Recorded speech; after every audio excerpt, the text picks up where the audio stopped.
E hoje é dia da gente falar de vários assuntos aqui no canal, nosso grande vídeo de sábado, mas se você assistir outro dia, você também vai estar atualizado. Vamos falar de Bolsa de Valores, vamos falar sobre o IFIX, Índice de Fundos Imobiliários, vamos falar sobre Small Caps, privatização da Sabesp, inadimplências do Fundo Imobiliário SARI 11, que ainda permanece, e muitos outros. E ainda mais com retirada de dúvidas que vocês deixam aqui nos comentários. Então, se você tem uma dúvida, esse vídeo é o lugar para você deixar o comentário que eu vou responder e fazer até um próprio vídeo com a sua sugestão, tá certo? E passando para a gente falar das atualizações do mercado, então nós temos que, no acumulado do ano, tanto o Ibovespa quanto o índice das Small Caps tem uma queda bem sugestiva.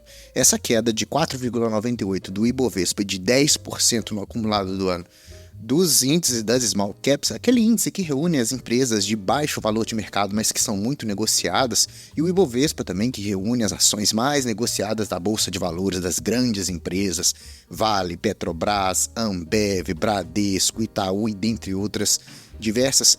Quem está investindo está perdendo rentabilidade perante o Ibovespa, mas isso abre oportunidades para algumas pessoas. Mas vamos entender o porquê que o Ibovespa e o índice das Small Caps têm caído tanto. Isso está relacionado com vários motivos, tanto motivos aqui quanto motivos para fora do país, pessoal. É o seguinte, primeiro que a gente tem que a Bolsa Brasileira fez uma realização de lucro.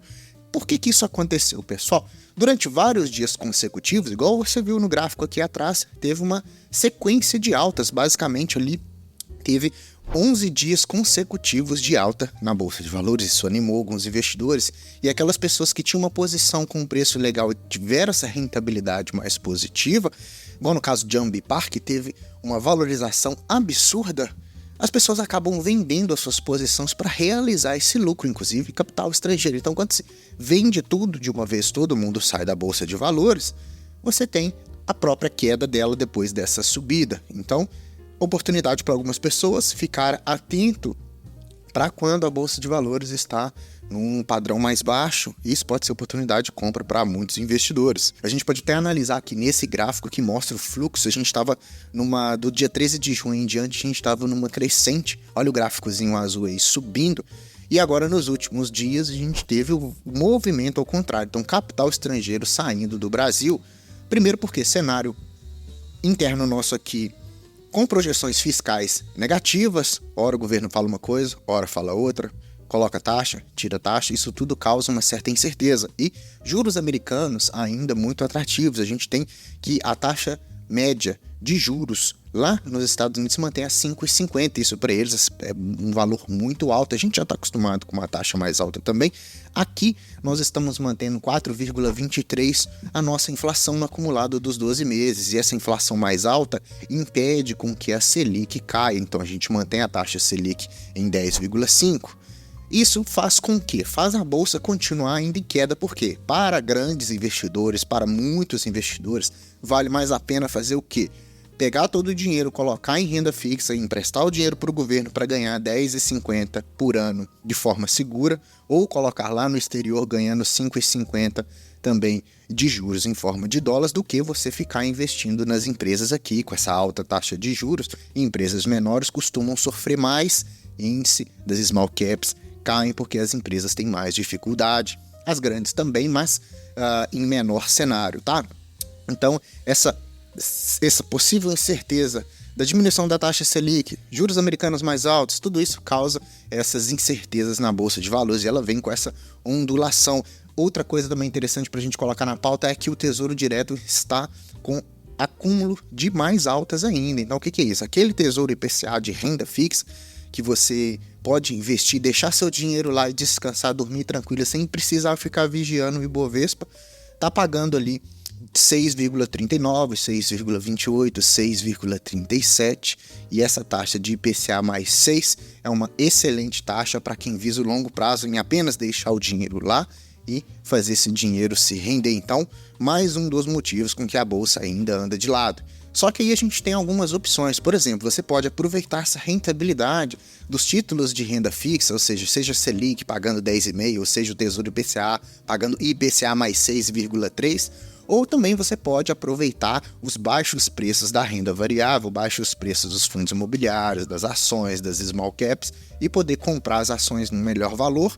Ou, se nenhuma delas te satisfazer, você pode começar a investir nos Estados Unidos, seja em renda fixa lá, ou seja nas próprias stocks ou nos REITs, né? Então fica nessa dualidade. Aqui para nós, ao mesmo tempo que fica atrativo você pegar o seu dinheiro e colocar na renda fixa para não perder essa oportunidade de IPCA+6, você pode perder a oportunidade de investir o seu dinheiro comprando ações num preço muito interessante para você acumular o máximo número de ações possíveis, poder receber mais dividendos e gerar uma renda passiva no futuro. Não é sugestão de investimento, mas eu prefiro muito mais a parte das rendas variáveis, as ações, os fundos imobiliários, os fiagros. Então tudo isso vem mostrando aqui e eu mostro em vários vídeos que para o longuíssimo prazo é uma estratégia que bem efetuado, grande estratégia interessante, né, pessoal? Então com isso eu emendo aqui já numa pergunta que um inscrito fez, que ele viu em algum lugar que as ações são uma estratégia melhor você vender elas no lucro, similar ao que o pessoal fez quando teve essa alta do Ibovespa aí que eu te mostrei atrás, e os fundos imobiliários são para você gerar renda. Então a ideia da pergunta dele foi o seguinte: investir em ações, esperar uma rentabilidade positiva na valorização do ativo e vender e ficar só com lucro, e ter fundos imobiliários só para gerar sua renda mensal. Eu quero trazer uma reflexão muito importante e isso eu preciso que você olhe nesse gráfico aqui. Dá uma olhada aqui no gráfico comigo, olha só. Aqui é o gráfico o histórico da Bolsa de Valores dolarizados desde 1965 até 2020. Veja que quando eu traço uma linha verde crescente, os investimentos eles sempre tiveram essa rentabilidade positiva, mas olha só, há alguns momentos onde a gente tem picos de maior subida da Bolsa e momentos onde a gente tem uma queda forte.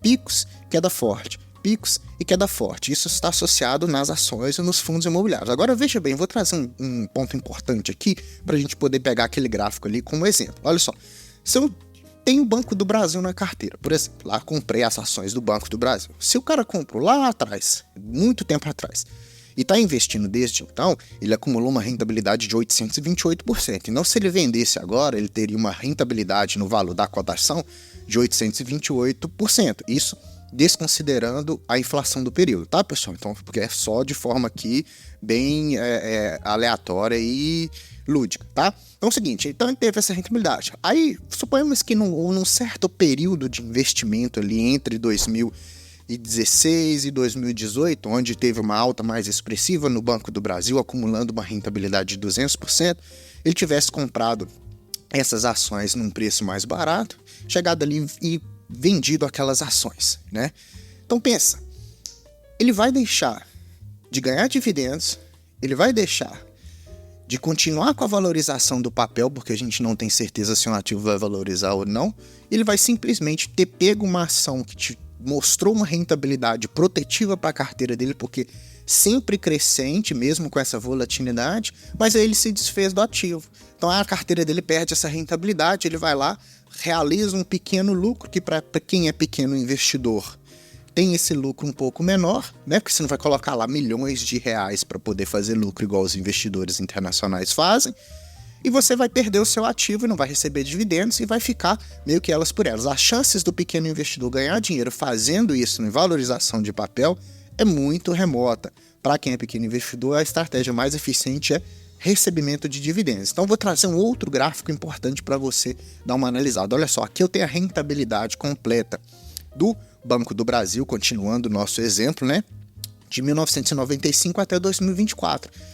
A rentabilidade total com reinvestimento dos proventos foi de 4.700%, né? Claro que nós não temos paciência suficiente para poder ficar com o ativo 20 anos, né? Deixa aqui no comentário qual que é o seu ativo mais antigo da sua carteira, desde quando você tem ele, desde quando você iniciou os investimentos ou já fez vários giros de ativos. Então, isso mostra que antes eu tinha uma rentabilidade lá na precificação da valorização da cota de 800%. Aqui, no longuíssimo prazo, reaportando todos os dividendos, eu tenho um acréscimo de 4.700%. E veja mais, se eu tivesse colocado 10 mil reais nos últimos 15 anos investidos no Banco do Brasil, pegando aquela parte lá de 2005 até 2024, eu teria um valor total desses R$10.000 teriam se tornado 1.518.000, pessoal. Só de dividendos eu teria recebido 972 mil.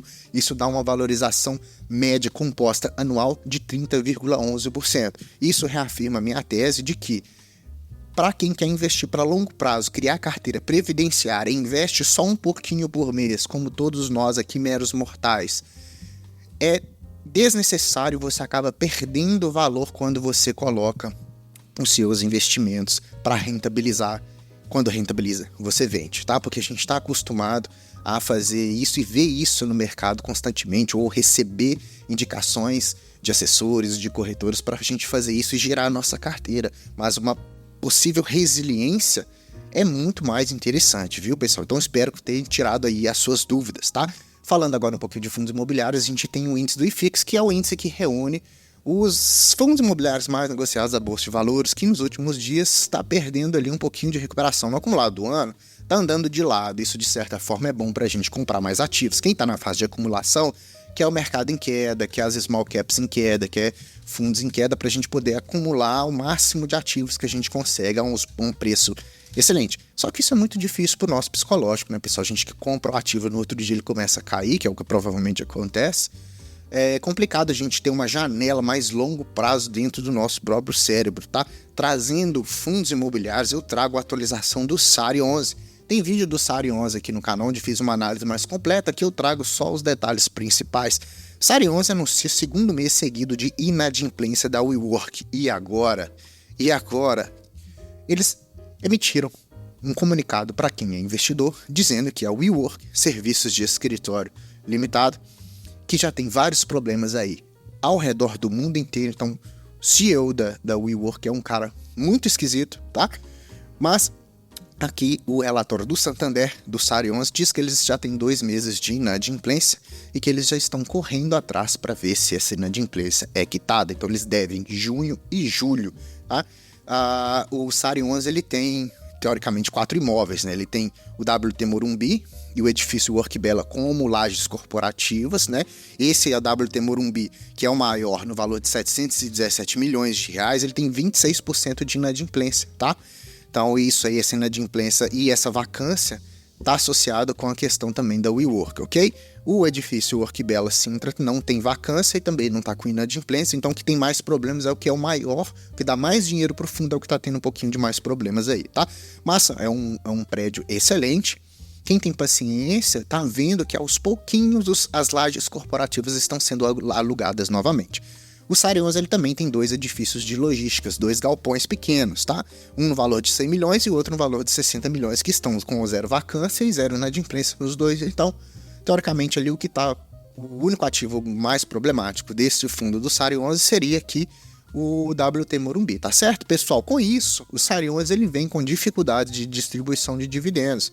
Então, dividendo de julho de 2023 até julho de 2024, ou seja, nos últimos 12 meses, veio perdendo rentabilidade, né? Como estava distribuindo 50 centavos, 48 centavos, agora 30 centavos. Isso desanima alguns investidores, faz a cotação cair. Quem mais uma vez acredita na tese, gosta do fundo, acredita nos imóveis que tem ali, ó, na localização dos ativos e vê isso a longo prazo, onde as lajes corporativas poderão ser alugadas com valor melhor no futuro, consegue comprar ele agora num bom preço, tem um yield, um cost bem interessante. Então, investir, a gente fica nessa aí, brigando com o nosso próprio psicológico, né, pessoal? Vamos lá, então, quem investiu em SARI 11 perdeu ou ganhou do IFIX? Quem investiu no SARI 11 desde o início até a presente data perdeu feio para o IFIX, tá? E o IFIX é um índice até teoricamente fácil de se bater. SARI 11 menos 43,99% de rentabilidade, IFIX 6,65%. Tem uma playlist só de fundos imobiliários de lajes corporativas aqui no canal, onde eu mostro as lajes corporativas que tiveram dividendos crescentes, ao contrário do SARI 11. Dá uma olhada, às vezes faz mais sentido para a sua tese de investimentos. Aproveitando aqui também uma dúvida do inscrito falando de fundos imobiliários, ele me perguntou se era preciso ter lajes corporativas numa carteira de fundos imobiliários. não é necessário você ter lajes corporativas na sua carteirinha de fundos imobiliários. Se você tem galpões logísticos, se você tem shoppings, fundos de fundos, se você tem fundos de CRIs, FIAGs, você está com uma diversificação bem interessante.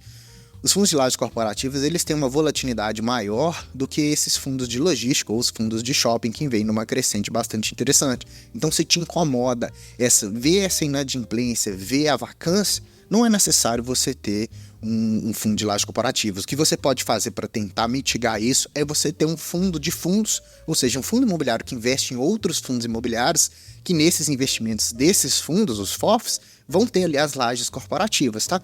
Você tem CAFOF 11, você tem o KIZU, você tem o BCFF, que agora está mudando, você tem vários outros aí que eu não me recordo bem, que são fundos que investem em outros fundos. Dá uma olhada na carteira desses fundos, vê se tem as lajes, e se você quiser completar o seu portfólio, fundos de fundos também estão com uma precificação interessante, estão sendo negociados abaixo do valor patrimonial, tá? Uma outra dúvida relacionada à carteira nova que a gente tem aqui no canal, que é a carteira de investimentos nos Estados Unidos, para a gente receber dividendos todos os meses em dólar. Tem playlist também, tá? Bem completo o nosso canal aqui, pessoal.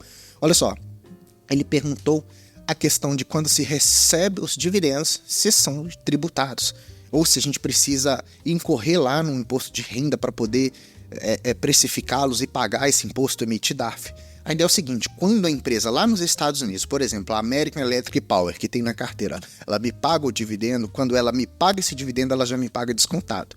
Igual quando acontece aqui, quando a gente recebe o juros sobre capital próprio, o JCP, a gente já recebe ele descontado. Então, quando você recebe as suas ações, você já tem esse pagamento ali do seu imposto já lá dos Estados Unidos, tá? Que são 30% diretamente na fonte. Beleza, pessoal?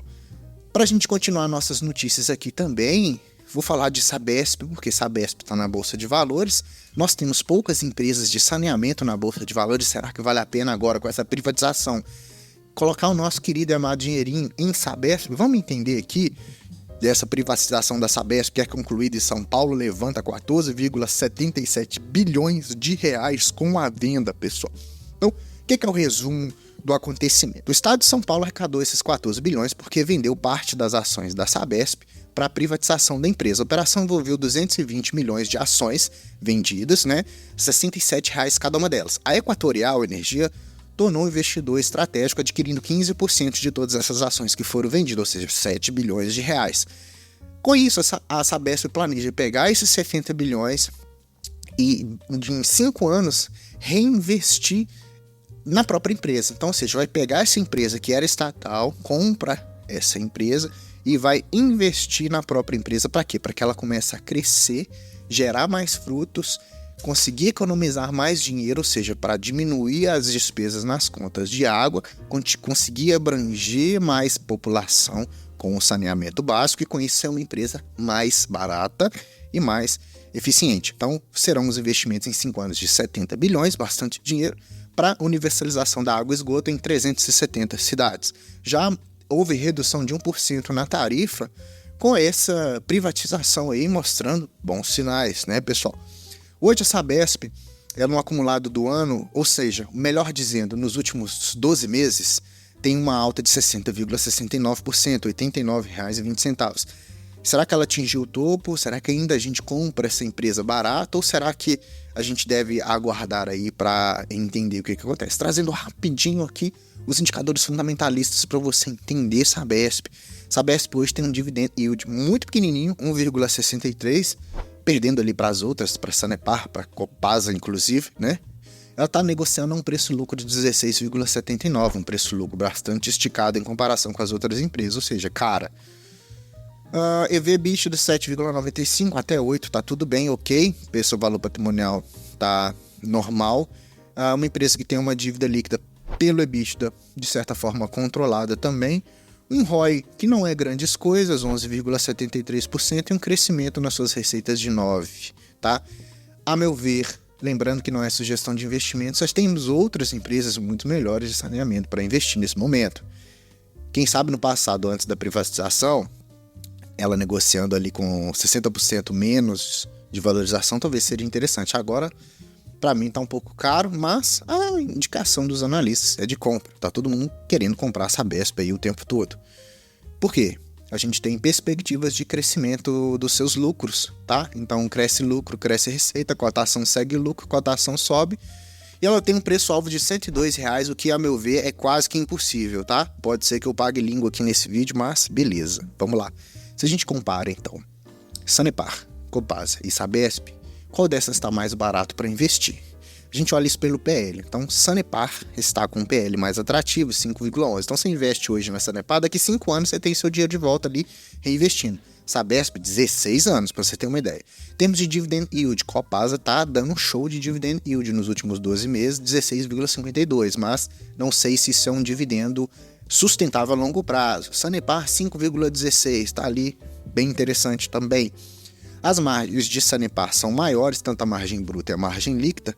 Dívidas também são menores, né? A Copasa está com um pouquinho menor ali, mas praticamente elas estão bem em linha.